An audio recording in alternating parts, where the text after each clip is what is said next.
Sarake kandes luwes sak solae Jun pondok Sekar Mlati ngambar aroma gandawangi ngagem remong plangi wimbuhang rasa pengati pacake tindak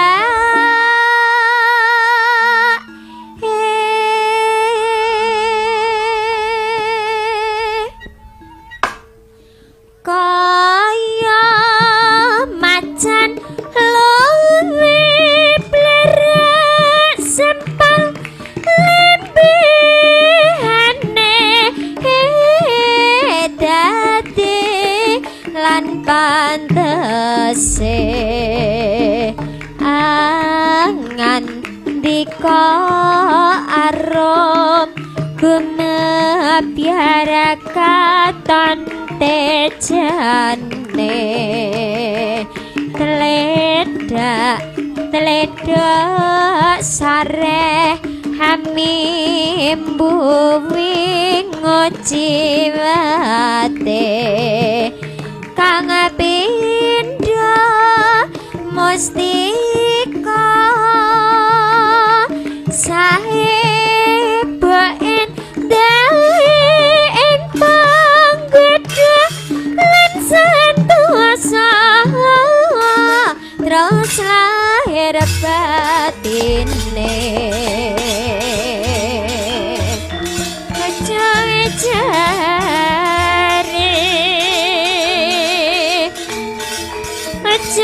Cari pelong randun ning kalapa ya mas winang kuwa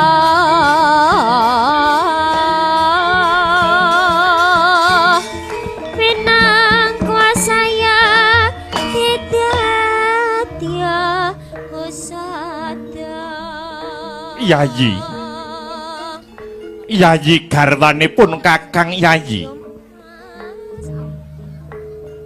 Nimas Bendoro wong ayu kang kaya godhong tunjung netrane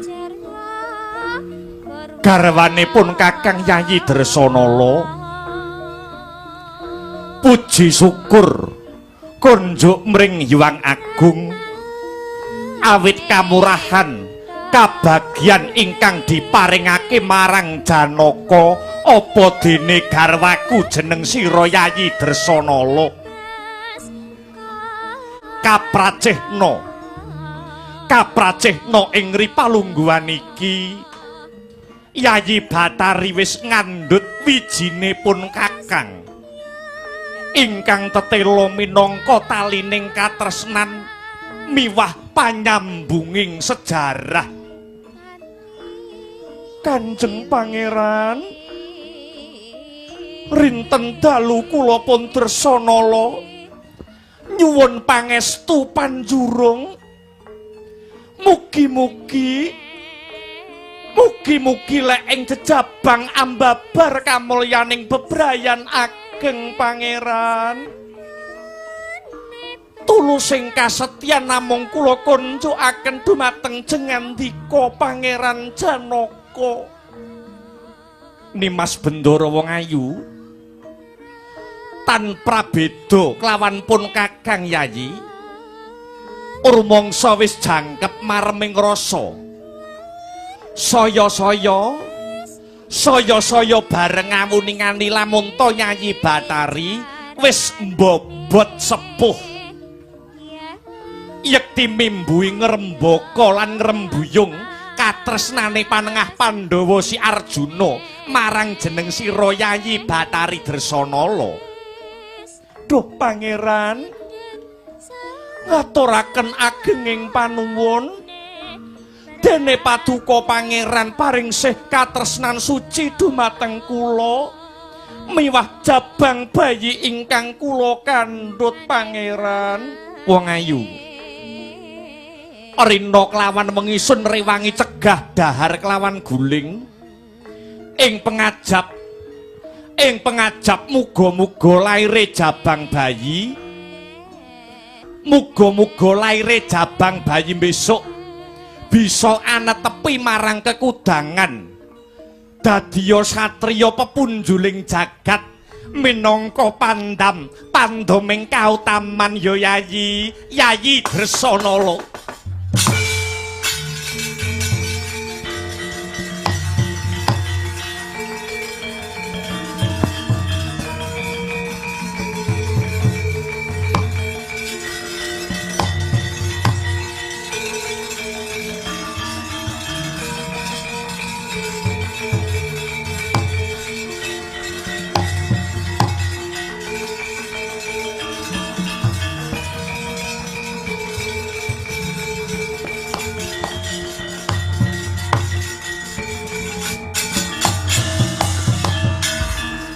Siung gajah doh mas merah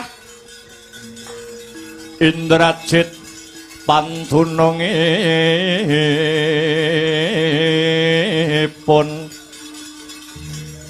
orek memes ngembang bakung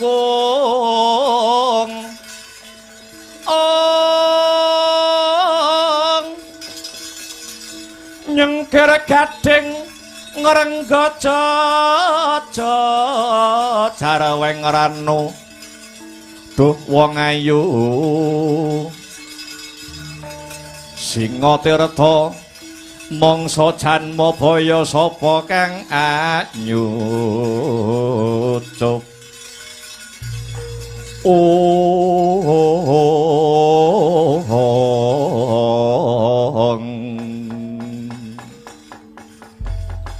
nanging pangeran nitik saking lekering wadana jaiting netra kang sarta tepunging wimba sajak wonten gembolaning rasa ingkang kineker wonten punapa ta pangeran mugi saged kababaraken dumateng ingkang garwa kula pun Dresanala Yayi Yayi jejantunging ati kaprahe wong akeh ngandharake lamun to ngimpi kuwi kembange wong turu nanging Yayi nanging tri ari kawuri utawa 3 dina kepungkur pun Kakang Arjuna ngimpi kang nganeh-nganehi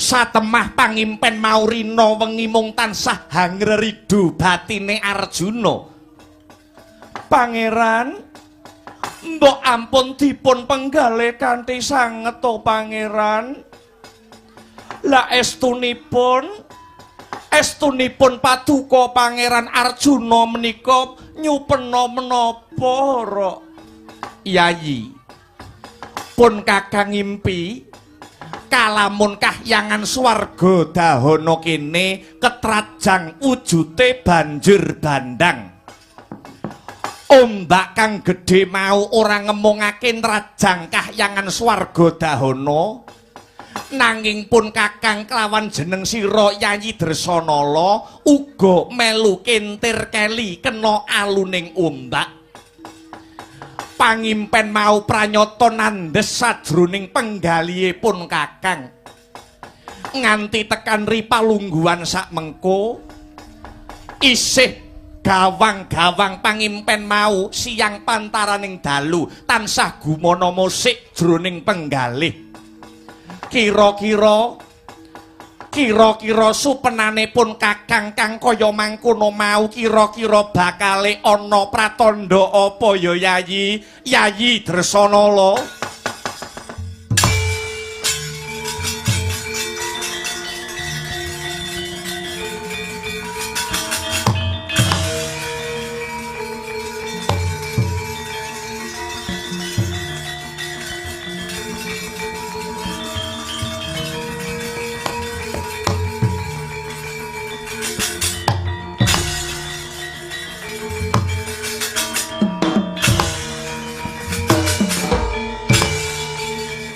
sewaka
mijil langenira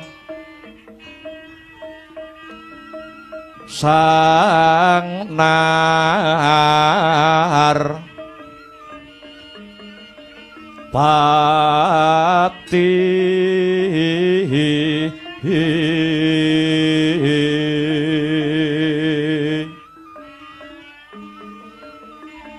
lampah hira alon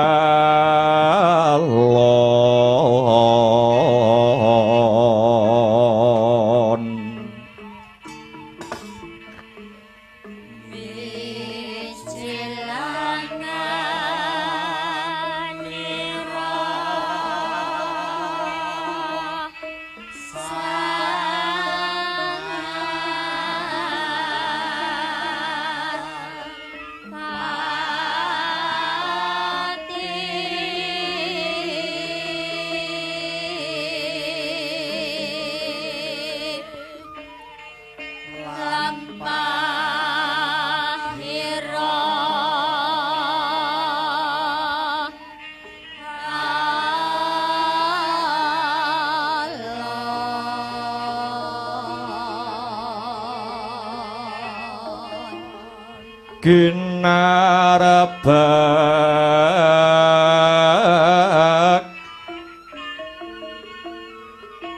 badaya yuwarna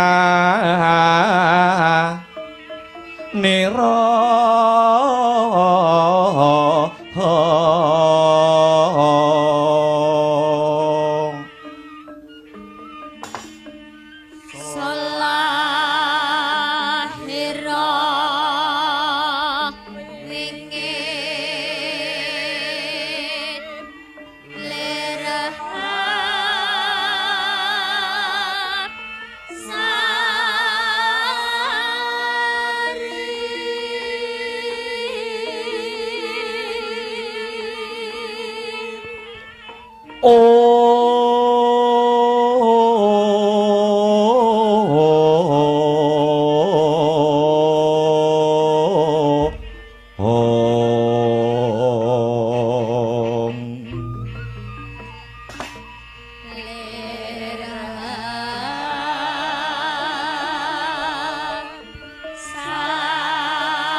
Hong ilahing nama sidam sekaring bawana langgeng ulun waspadakake kaya Bathari Durga ingkang sowan pramoni winantu Karaharjan sowan kita ana ing ngarsa ulun Durga nuwun inggih pukulun Lulus Raharja sowan kula kalih saking pangrencana wangsul sungkem kula mugi kunjuk ing sahandhap padha paduka pukulun.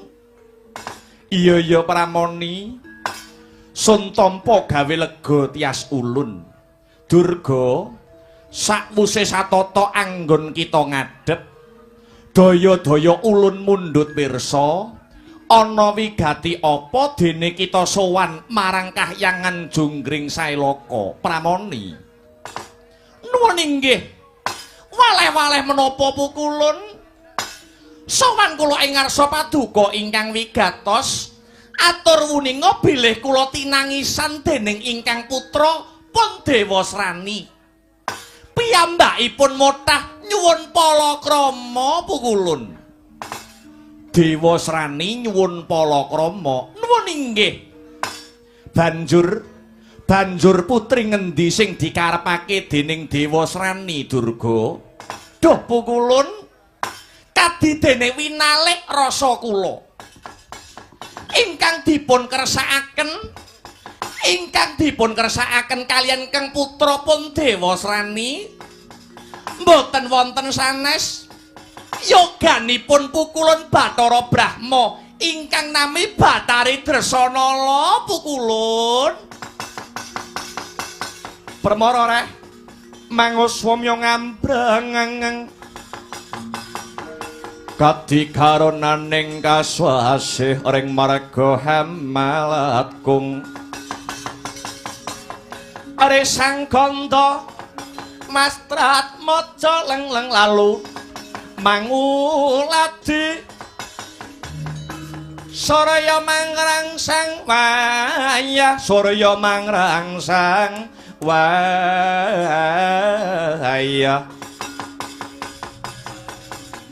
Umyos hamara waya anto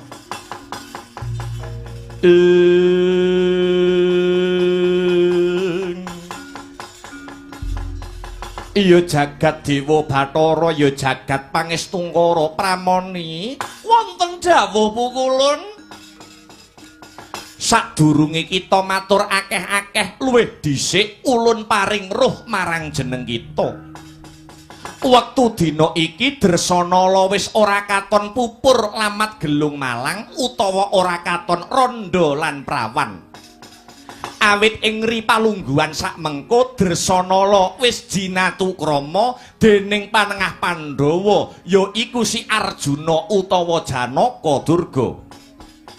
Punten dalem sewu Pukulun, perkawis menika estunipun anak kula inggih sampun ngertos Dewa Srani sampun tanggap mbok menawi Dresanala sampun kawengku ing kakung. Ugi mboten kirang-kirang anggen kula nuturi dhateng ingkang putra.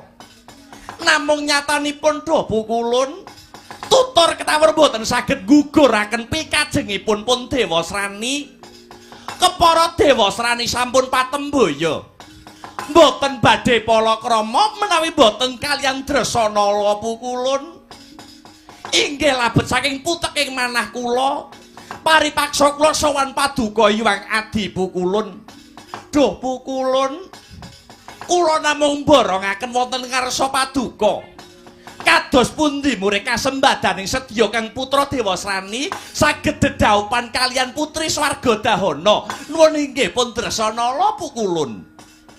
Durga wonten dawuh ewuh aya anggon ulun bakal minangkani sabab apa? Sabab awit wanita iku wanita wis ana kang mengku. Kepiye lan nganggo cara apa anggon ulun bakal minangkani panyuwun kita mau Durga? Pukulun. Menawi paduka lair batin anggenipun mikir dhateng anak, kula kinten boten badhe sinung rekaos. Sabab menapa? Awit paduka menika tetungguling para dewa. Paduka ingkang wenang asta panguwasa tunggal ing kahyangan Suralaya mriki. Kanthi wewenang paduka ingkang semanten kala wau kula kinten boten badhe angel misahaken Dresanala ing tanganipun Janaka Pukulun. Paduka kantun paring dawuh dhateng Bathara Brahma supados misahaken katresnanipun Dresanala lan Janaka. Mesti kemawon Bathara Brahma mboten badhe suwala Pukulun. Ya aja banjur kanthi cara mangkono Durga. Kuwi tegese tumindak kang ora bener. Mbok coba diripih maneh. Mbok menawa Dewa Srani gelem garwa wanita sakliyane si Dresanala Durga. Pukulun. Sampun kula ripih wangsul wangsul. Namung puguh tetep boten purun. Mila sepisan malih mangsa barang anggen paduka paring welas dhateng ingkang putra tunggul Malaya pun Dewa Srani Pukulun. Kepriye Durga? Abot nggon ulun bakal minangkani sarta nyembadani panyuwun kita pramoni. Dados paduka saestu boten saged minangkani panyuwun kula. Aja kurang pangapura. Ewuh aya nuruti panyuwunmu he Durga Pramoni.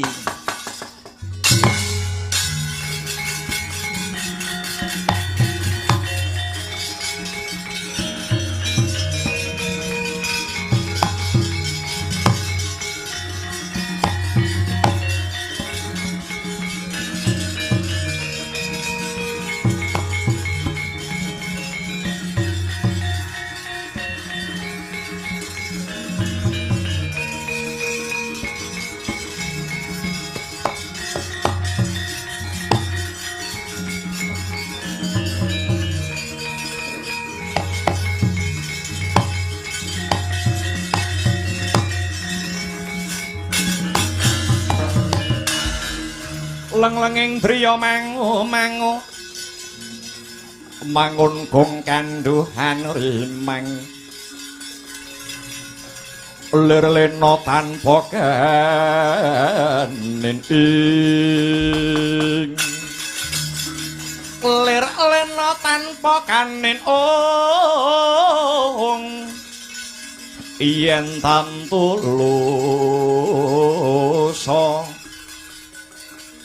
yen tantulusa mengko sangdya utama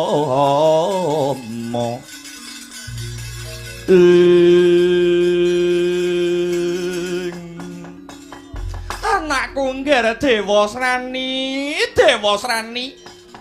wis dadi nasibmu yo nang wiwit lair nganti gedhe kowe ora tinunggon wong tuamu lanang bapakmu mung doyan nangkane ning moh gupak pulute.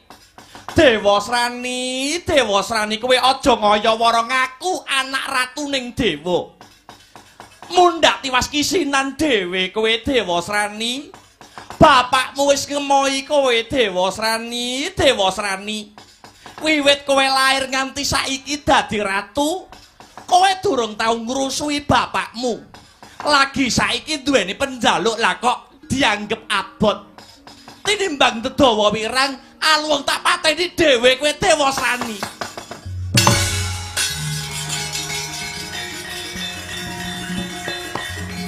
Durga mengko dhisik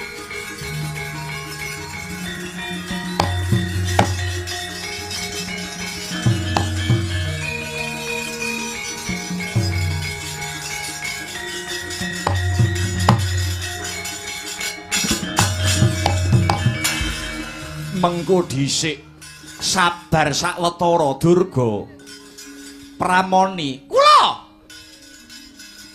mara leremna rasamu luwih dhisik aja daya-daya banjur tega karo anak ya Durga. Ora tega ki gek arep ngopo?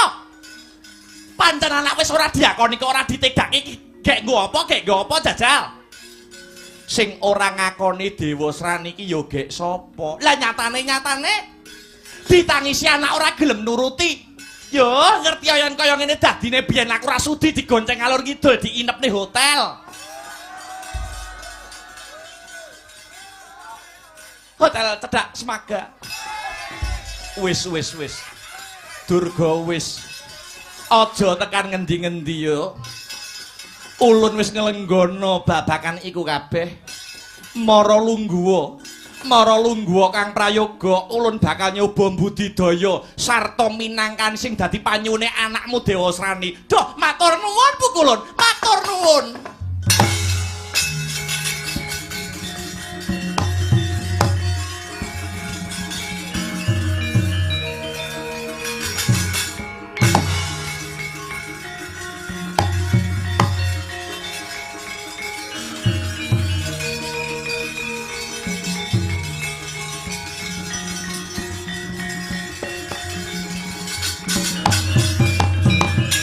Matur nuwun Bu Kulun, matur nuwun.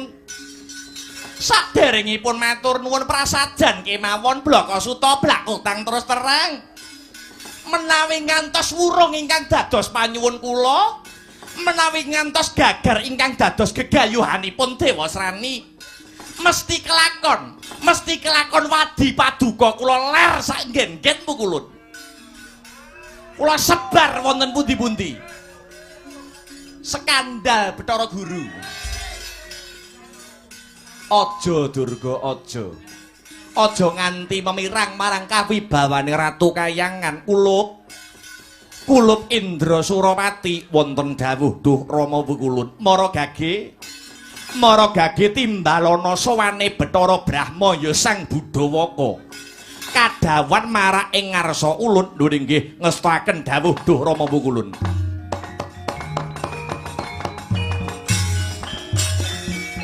Lagi cawawan sabda ora kang sumewa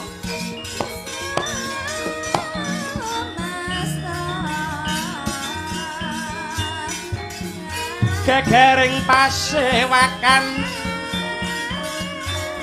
kata samyana raka wonten dwi rata mata ong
iku saknyatane gunjang seret winanggon potemon meleri rinendang muni rinenggo kirenden merasakan miasih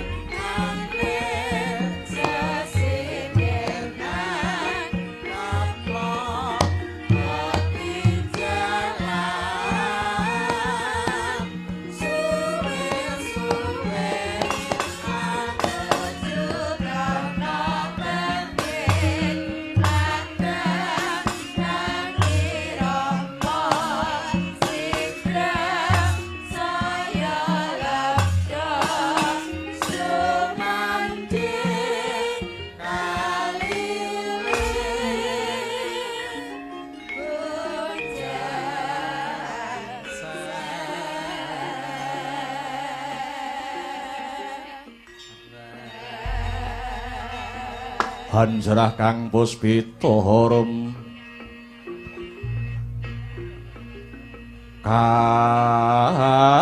kasiliring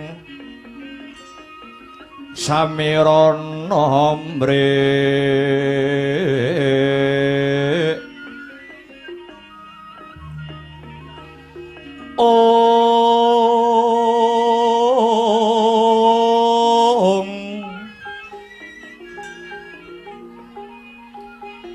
sekar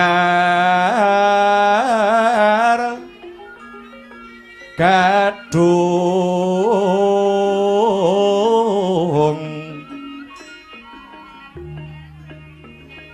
ko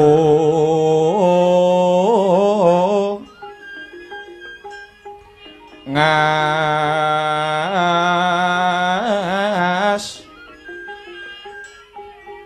gandanyo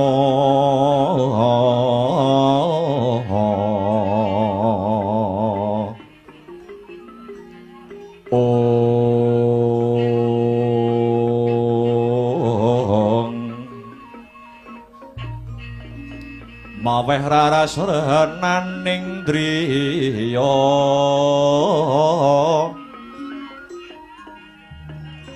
Ong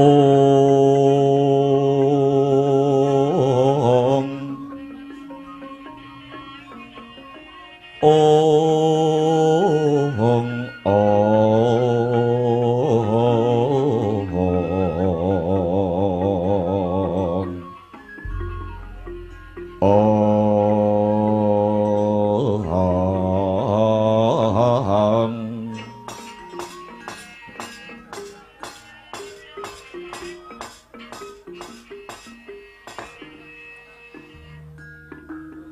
saklangkung wanter timbalan paduka kula pun jawata saking kahyangan swarga dahana pun Bathara Brahma arsa nyadong rumentah sabda sabdanipun jengandika pukulun Bathara Guru nuwun inggih pukulun Sang Manikmaya.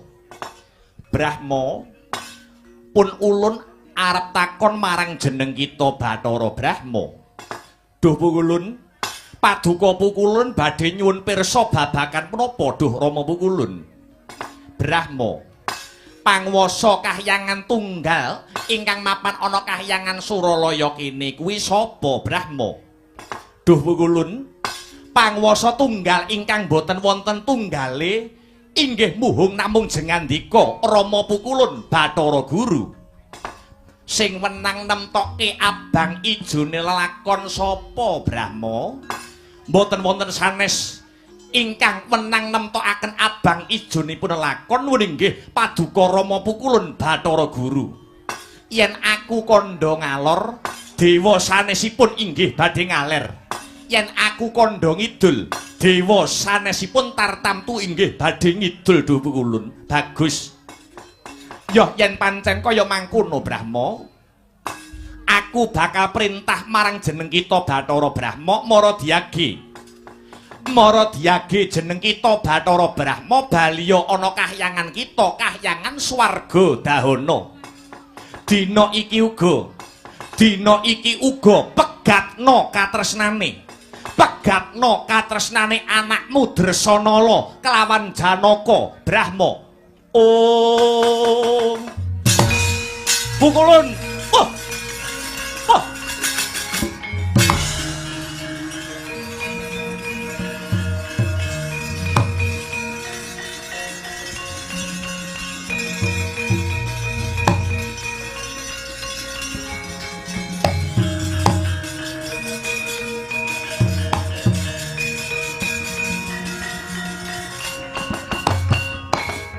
oh jagat Dewa Bathara,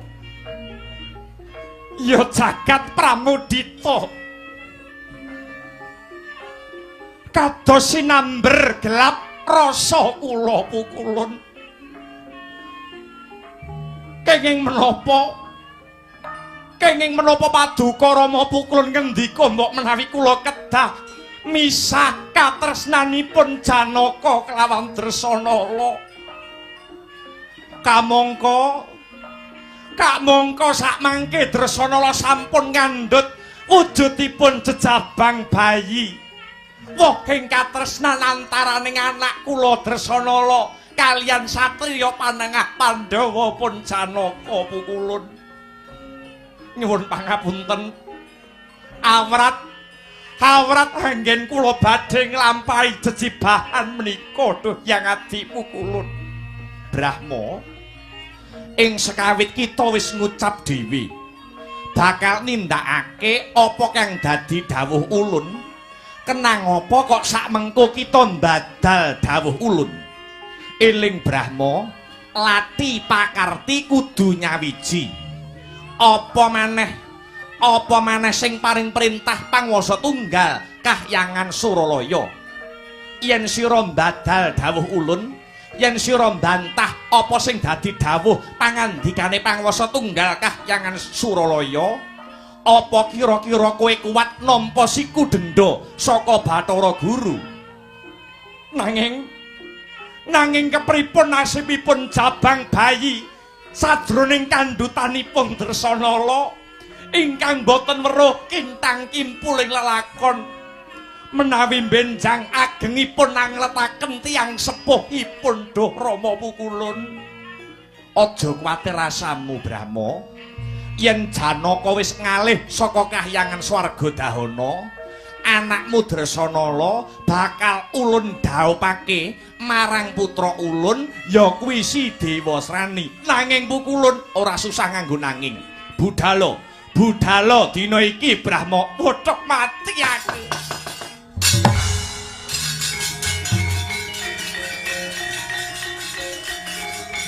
Aduh. Budhalo Brahma. Piye iki?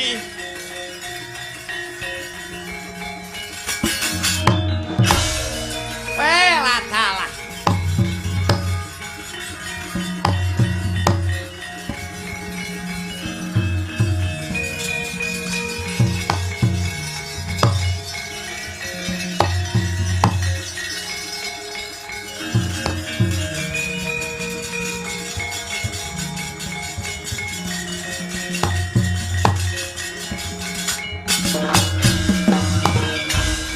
Dewa-dewa sugata marang sureng prangudane arum-arum ngendanu ing awiyat Narada ngepalani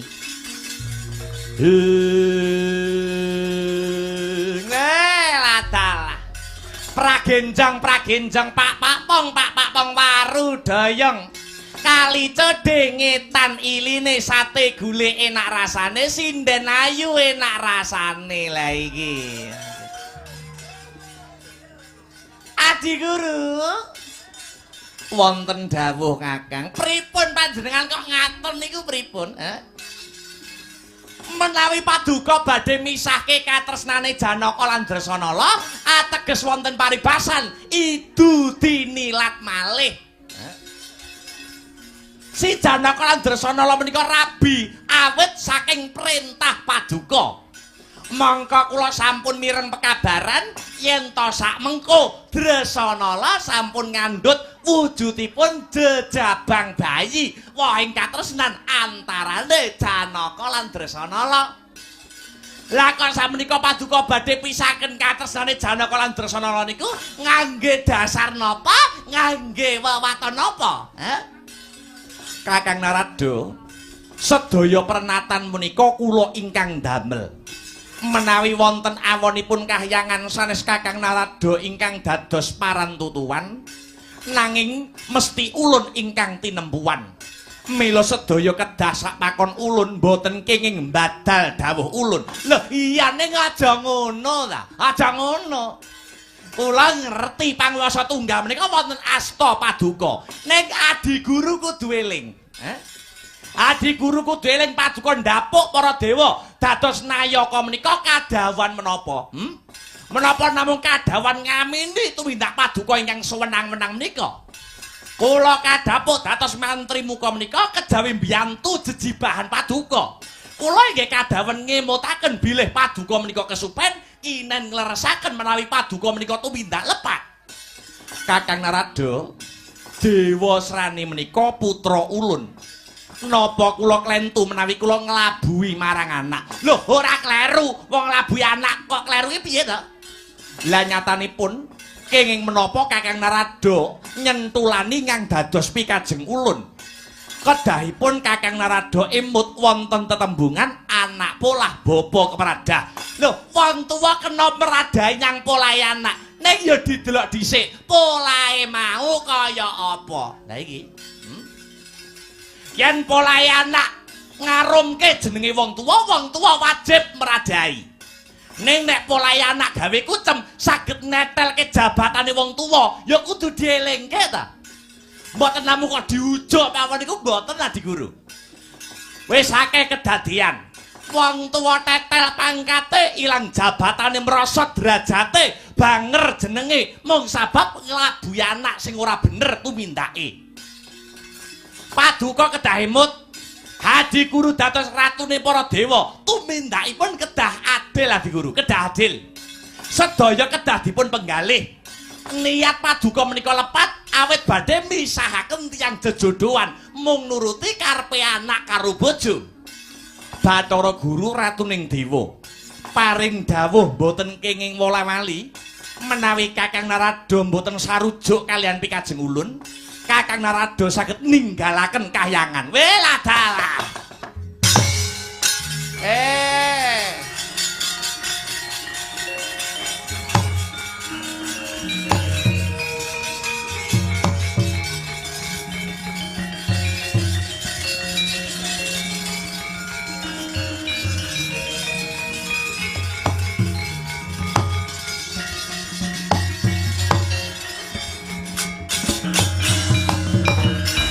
Rodha montap lirikin tap duka yayasinipi Jojo pang mawi ngawengis kemejot medhon ning leti Adi Guru hukum wonten alam donya niku wonten cacah sekawan.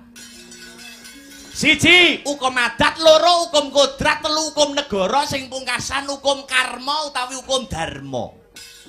Siji hukum adat, contone ana desa ngenekke syukuran.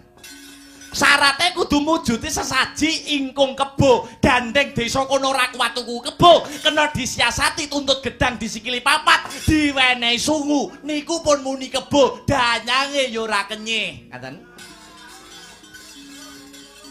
Angka loro hukum kodrat. Srengenge niku panas.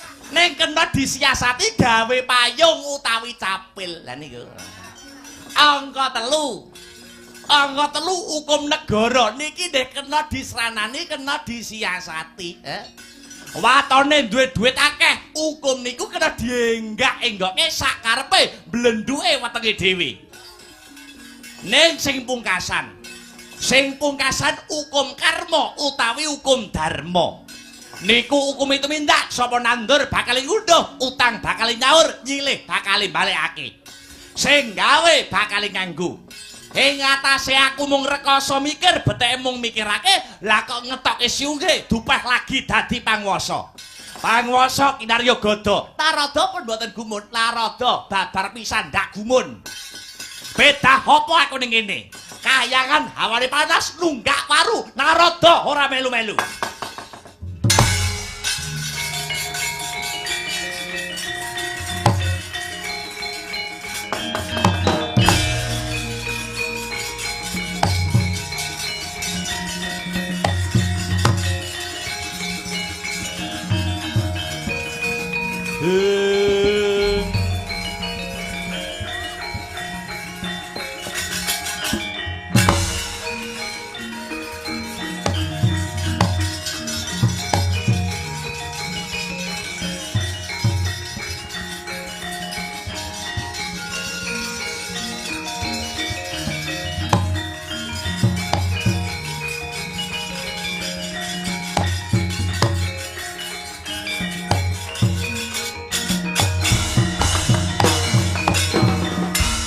Kadya dara-dara miturut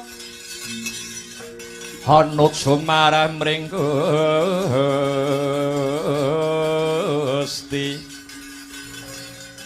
dene siti miwang utama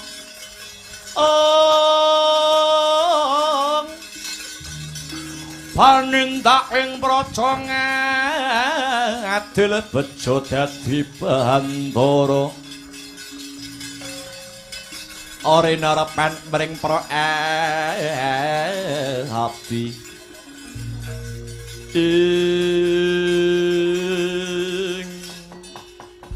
Pramoni wis ulun sembadani apa kang dadi panyuwunmu lan pamutahe Dewa Srani anggone kepengin Dewa Srani duweni idam-idaman sesandingan kelawan putri swarga Dahana ya kuwi Sidrasanala anak Bathara Brahma.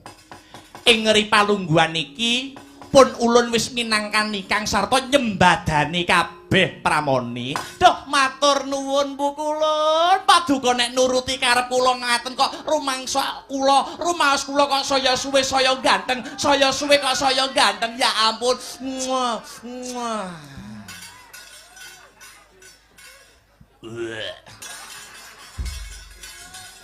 Ampun pun mboten usah dipun penggalih, ampun dipikir Narada lunga ya ben, Narada minggat ya wis ben ora usah dipikir. isih akeh dewa-dewa sing pengen daftar ning rombongan kene. Kelangan dewa siji rapateken. Pun mboten usah dipun pikir. Narada tiwas Narada, yo ngelek-ngeleki rombongan. Tiwas leh keminter. Pun mboten usah ngelek-ngeleki rombongan, pun. Kelangan Narada pun mboten usah digubres, mboten usah dipun gagas. Rumangsane apa? Teng kayangan mriki ora ana wong pinter, ora enek wong bodho, kabeh rata-rata.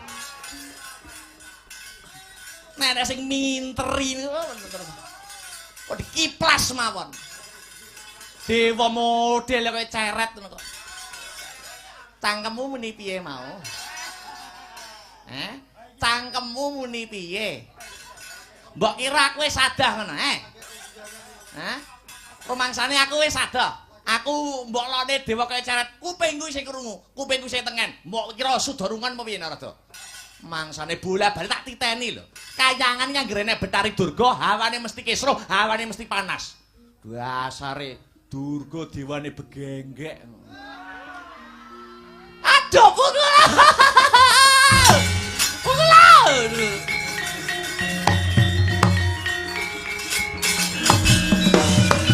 Ya ampun, kula dilokne dewane begenggek paduka kok kendel mawon, paduka kok meneng mawon kados pundi, mbok paduka menika bela dateng kula. Lah nyatane kowe genggek tenan ora? Nggih. Lah iya. Nek iya ya wis ora usah bengok-bengok. Ya ning sik rapet ya.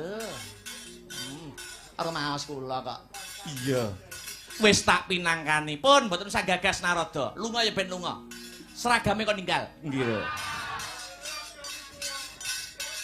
Kabeh kuwi ndak lakoni, awit saka gedene rasa tresnaku marang jeneng kita Pramoni kang sarta tresnaku marang putra ulun Tunggul Malaya ya kuwi si Dewa Srani. Inggih ngaturaken ageng panuwun dene semanten sing katresnan paduka dumateng bojo kaliyan anak. Ya padha-padha Durga padha-padha. Tegese ing Ripalungguhan sak mengko kewajiban ulun wis rampung. Ya kuwi kewajibanku mung perintah marang Bathara Brahma kinen misahke katresnane Janaka kelawan anake wadon ya kuwi Sidrasanala. Mungguh lelakon sak banjure tak borongake sak putuhe marang jeneng kita Pramoni. Inggih, matur nuwun Bu Kulun. Kewajiban paduka sampun rampung, paduka sampun gelem, paduka sampun kersa perintah dhateng Bathara Brahma kinen misahaken katresnanipun Janaka kaliyan Sidrasanala. Kula ngaturaken panuwun. Lelakon selajengipun Durga ingkang badhe ngrampungaken dedamel. Nganggo cara apa? Nganggo srana kang ngendi Durga bakal ngrampungake perkara iki? Duh Pukulun. Senadyan kewajiban paduka sampun rampung, nanging kula Batari Durga nggih Batari Pramoni taksih jubriya. Maksih jubriya sajroning ati kula. Apa bener-bener Bathara Brahma tega anggone bakal megati katresnane anake wedok ya kuwi Sidrasanala kaliyan satriya panengah Pandhawa pun Janaka. Isih jubriya rasaning atimu. Nuwun inggih lakar kados mekaten. Pramila ing Ripalenggan sakmangke kula badhe nyuwun pamit. Kula badhe dombani lakune Bathara Brahma saking katebian. Kula badhe tututi lampahipun Bathara Brahma apa pancen bener-bener mentala megati katresnane anake wedok Sidrasanala karo si Janaka. Mangkono Durga. Nuwun inggih lakar kasinggihan. Ya yen pancen mangkono, aja ninggal duga kelawan prayitna bebarengan kelawan lintang alian. Muga-muga gegayuhane Durga lan si Dewa Srani bisa kasembadan anggone Ratu Tunggul Malaya. Si Dewa Srani bakal dedhaopan kelawan putri swarga Dahana, widodari swarga Dahana ya kuwi si Dewi Dresanala Durga.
sajaring merenangi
Nimas Ayu pujane ingsun yen talas samba kadangke turut ana brangta mati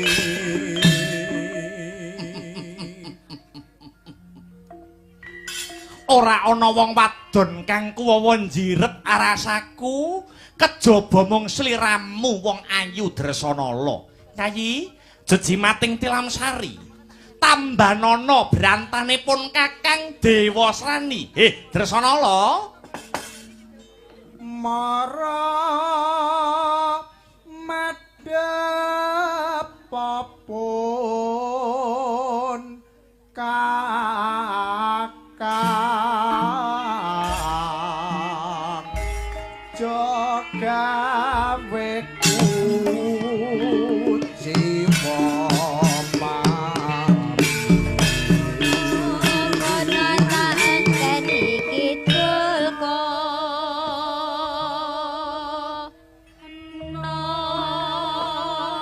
wiwit pucuk rambut nganti jempol suku babar pisan ora ana getek cirine. Wong ayu, kalamun sliramu dadi garwane Dewasrani ora bakal tiba aning parang curi nanging bakal tiba ana kasur babut. Rikala atiku peteng dedet lelimengan amung esemu sing bisa madangi atiku. Cahyaning rembulan surem sorote ing mungsuh kelawan kasulistianing warnamu. Dresanala madhep mrene senadyan mung sakliraman. Wong manis sarta duwa kang nandang tresna pun ingsun kanthi saresmi.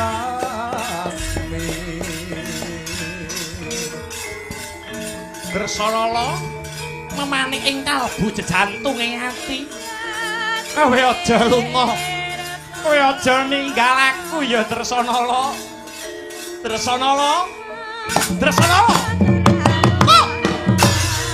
Kok mati aku.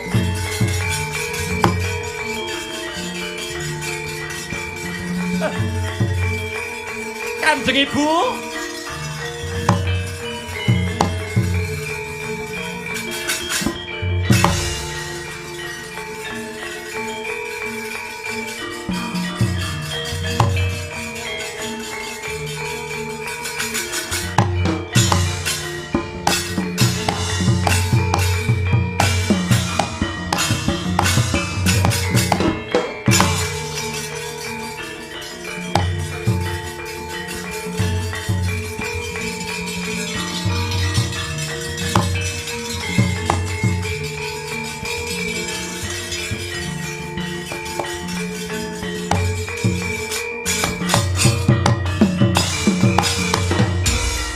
Palugon laguning lekas Lukita lino tinggi tung patong kadaran hamamang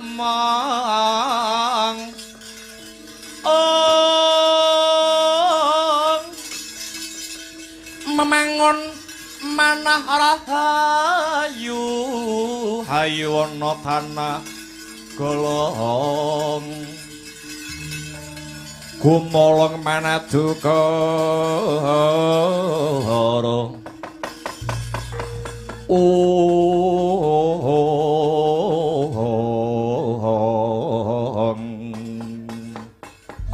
ya jagat ya dewa ya Bathara tobat ora sisip sing dadi panduluku iki anakku bocah bagus putraku bocah bergas Dewa Srani nuwun dawuh wonten timbalan ingkang adhawuh Kanjeng Ibu Bathari Durga Kanjeng Ibu Bathari Pramonyami Jikeng putra tunggul Malaya kula pun Dewa Srani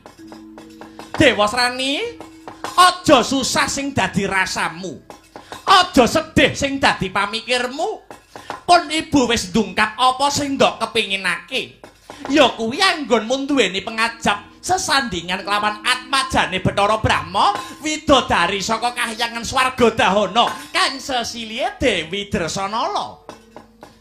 Nun inggih pranyata leres dawuh jengandika Kanjeng Ibu. Jernyatanipun sampun wola-wali ingkang putra pun Dewa Srani mutah dumateng Kanjeng Ibu Pramoni. Supados saged ndhawuhaken keng putra kalian widodari Swargadahana senadyan to jagat sampun mulat bawana sampun priksa bumi ugi nyekseni mbok menawi Dresanala menika sampun kawengku ing kakung nun inggih satriya Madukara akekasih Janaka nanging Kanjeng Ibu nanging penggalih kula mboten kenging dipun selaki mbok menawi ingkang kula tresnani mboten sanes muhung namung pun Yayi Dresanala Kanjeng Ibu Dewa Srani apa wis kepara madhep kang sarta mantep anggonmu nandhukake rasa tresna marang bocah Swargadahana nggih Kanjeng Ibu tresna kula kalian Yayi Dresanala kandhas lair terusing batin katresnan kula sampun hambalung sungsung ibarat wanita sak jagat menika digelar mboten saged ingkang kuwawi hanandingi kasulistyaning warni pun Yayi Dewi Dresanala. Dresanala niku disawang saka kadohan Demes, disawang saka cedhak ya pantes. Nyandang kebayaan ya ayu, lugasan malah sangsaya ngayemne ati. Menika Yayi Dresanala. Wiwit pucuk rambut ngantos di jempol sikil babar pisan boten wonten cacatipun rambut ngembang bakung marakyati bingung mripat damar kanginan nuwuhke rasa kasmaran lambene manggis karengat yen pinuju mesem angu jiwat payudara wewek ning kathok marake sesek lha niku lho pah jan sempurna nganti kaya ngono kuwi njis Kanjeng Ibu njis kepara kula sampun sumpah Dewa Srani sampun patemboyo menawi kula wurung menawi kula batal menawi kula gagar wirang hamba bar wirang daup kaliyan Yayi Dresanala langkung prayogi badhe kula entengaken pejah kula Kanjeng Ibu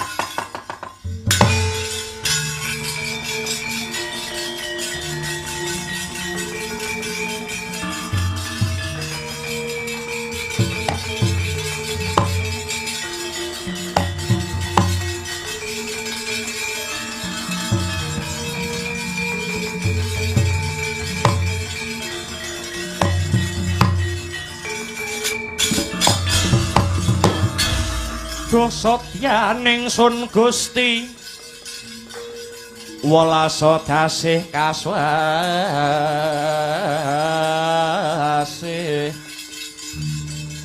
margiyuh lara asmara arang-urang ugung mangareng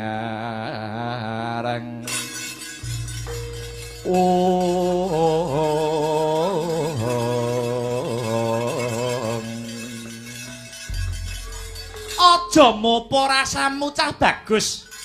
Pun ibu wis budidaya, satemah iki wis ana tronteng-tronteng pepadang tumrap lelakonmu. Ingkang dipun kersakaken Kanjeng Ibu kadosa pundi? Pun ibu wis motah marang bapakmu Pukulun Manikmaya supaya kersa merintah marang Bathara Brahma kinen megatke katresnane anake Dresanala kelawan satriya panengah Pandhawa. Pukulun Manikmaya minangkani apa sing dadi pamotahmu nggir? Kepara dina sakmengko Bathara Brahma wis budhal tumuju ana kahyangan Swargadahana saperlu megatke katresnane Janaka lan Dresanala lan nundung Janaka saka kahyangan Swargadahana. Wiladala syukur badhe jumurung.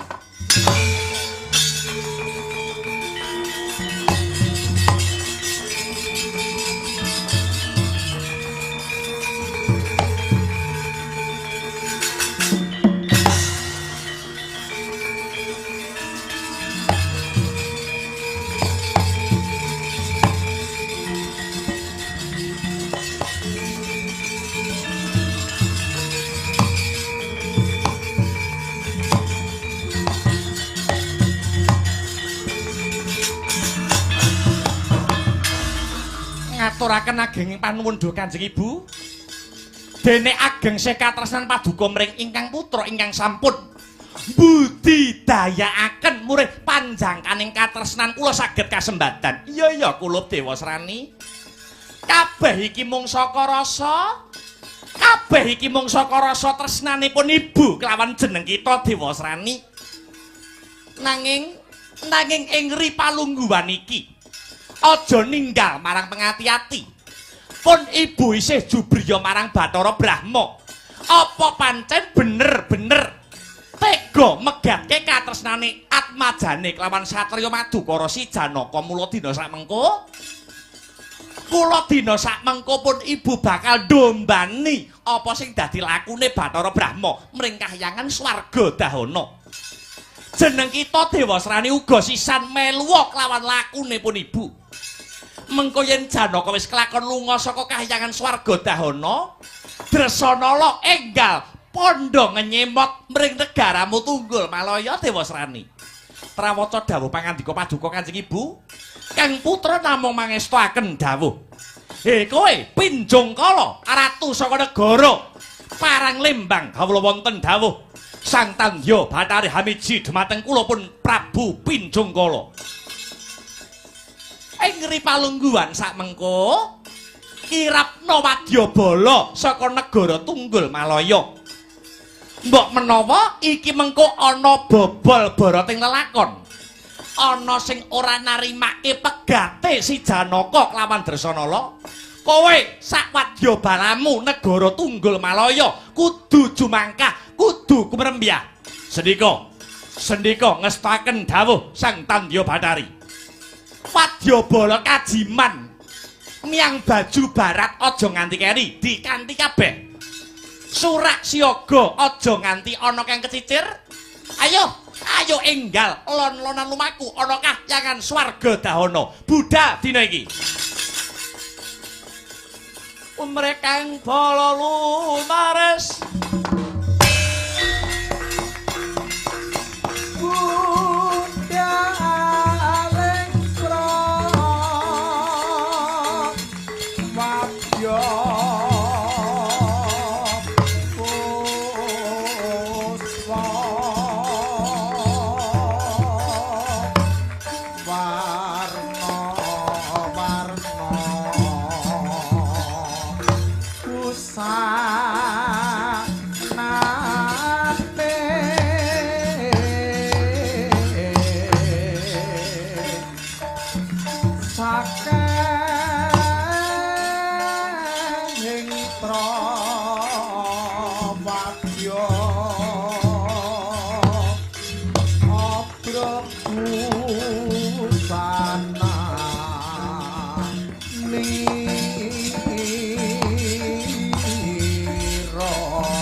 Swarane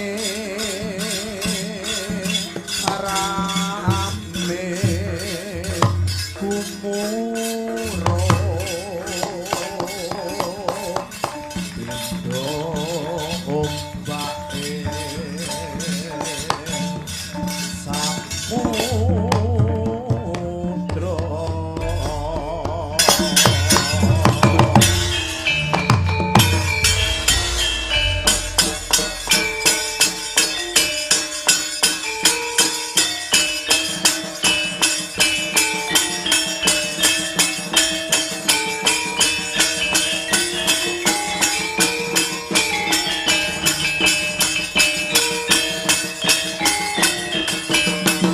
Ya.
Maju.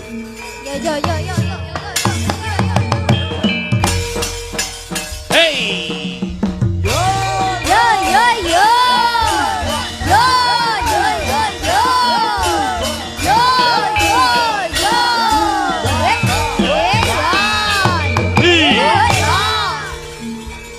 As.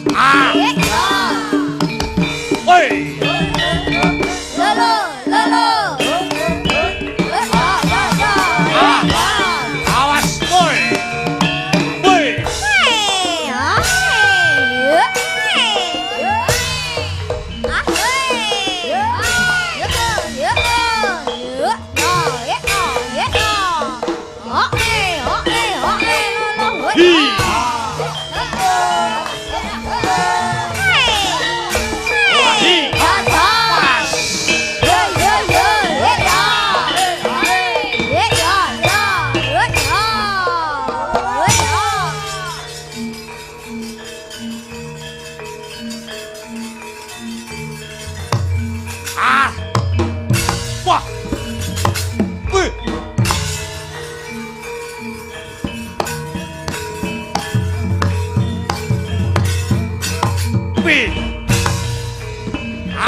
Oh.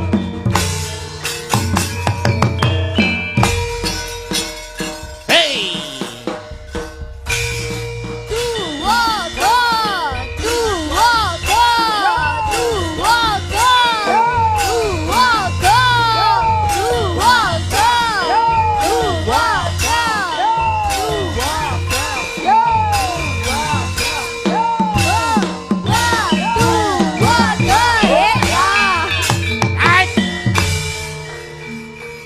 Hey.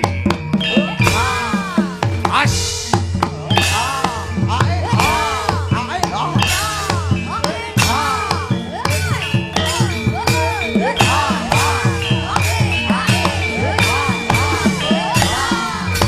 Hey.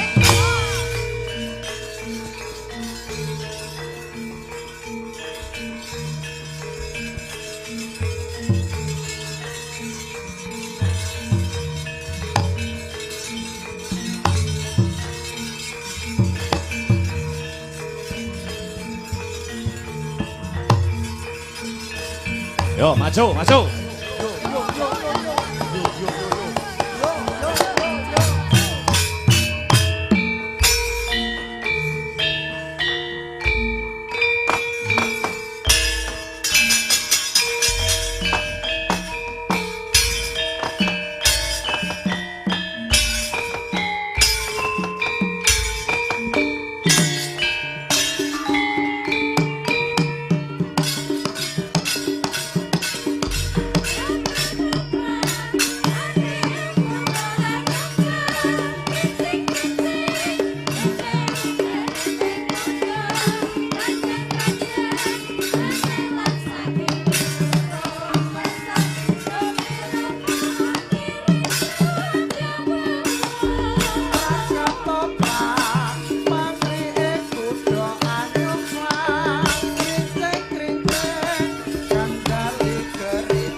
Yo, maju, yo.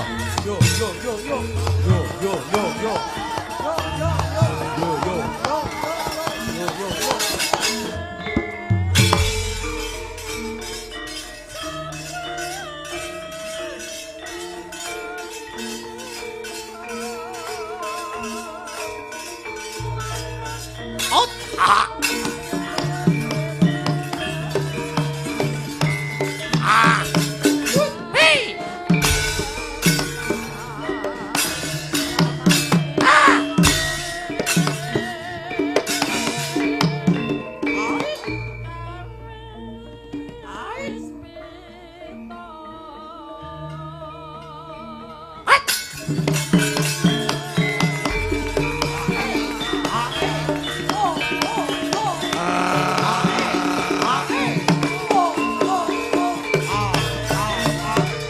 Oh, ah, ee. Ah, ooh. Hey. Ah. Hey.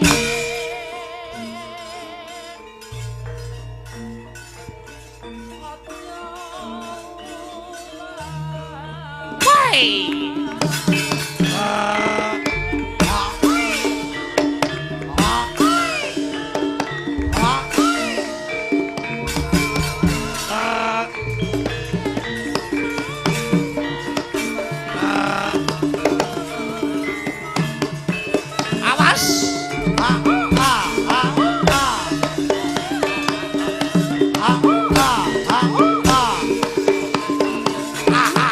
Hey!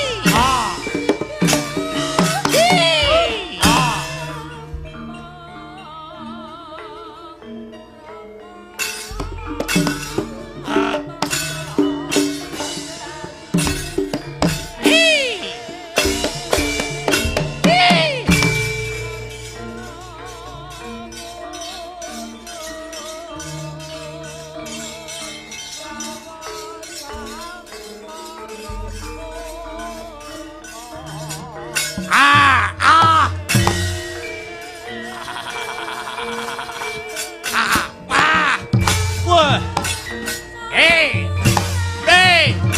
Oh, ha, oh,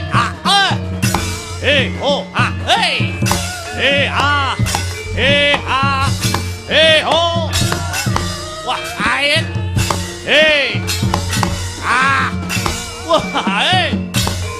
Wah, oh,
weh.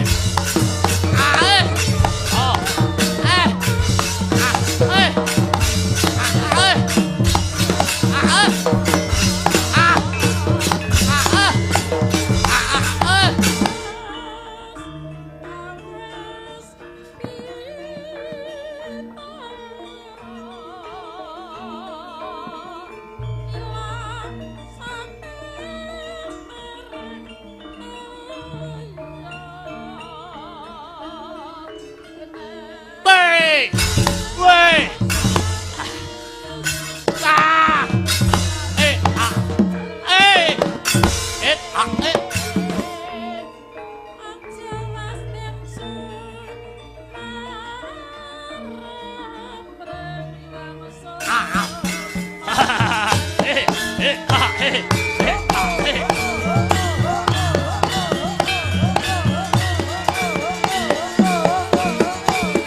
Ayo suwe ora metu iki.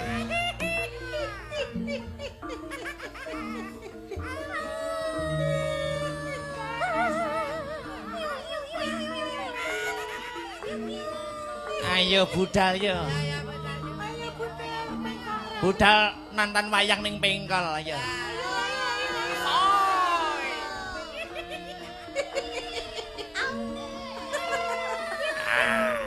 Ayo, kancane dijak kabeh.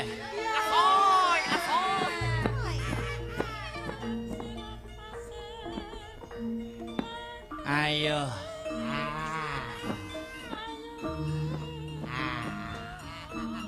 Sego kupat sego liwet ora liwat andung slamet budal yo.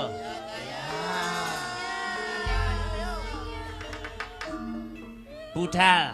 Budal. Sego kupat sego liwet ora liwat andum slamet. Tuku dawet sak cendole katoke ngapret ketok anu. Botole. Etok pengkole.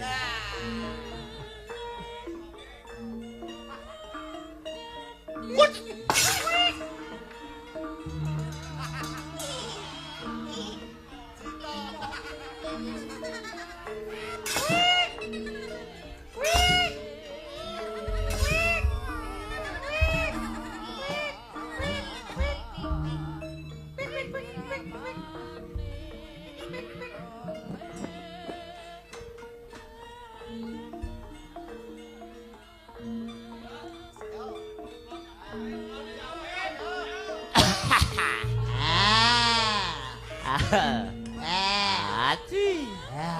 Aci. Aci. Aci.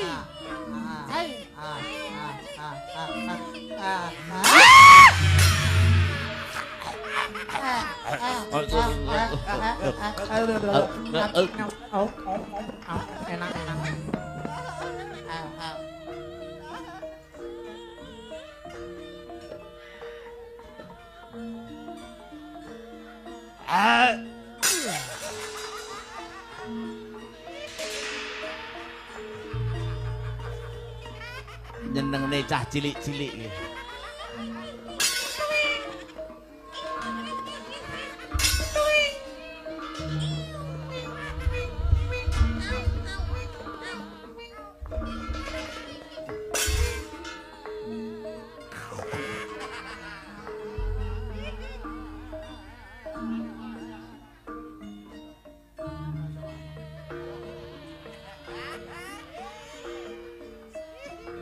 Jaipong.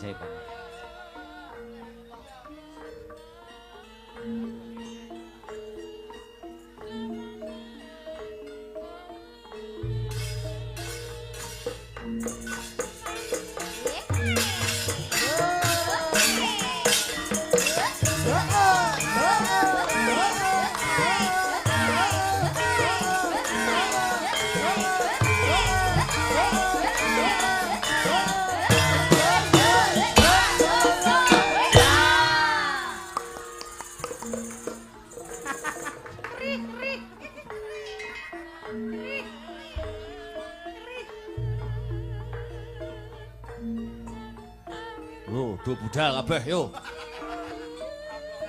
Wet.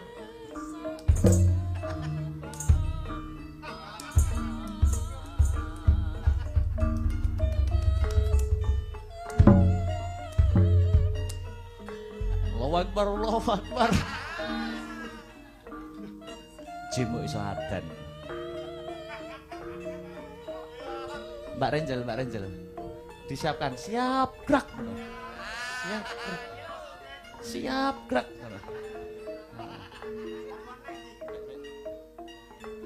Siap gerak ngono ya. Siap, gerak. Yo, lencang depan gerak. Lencang depan, gerak.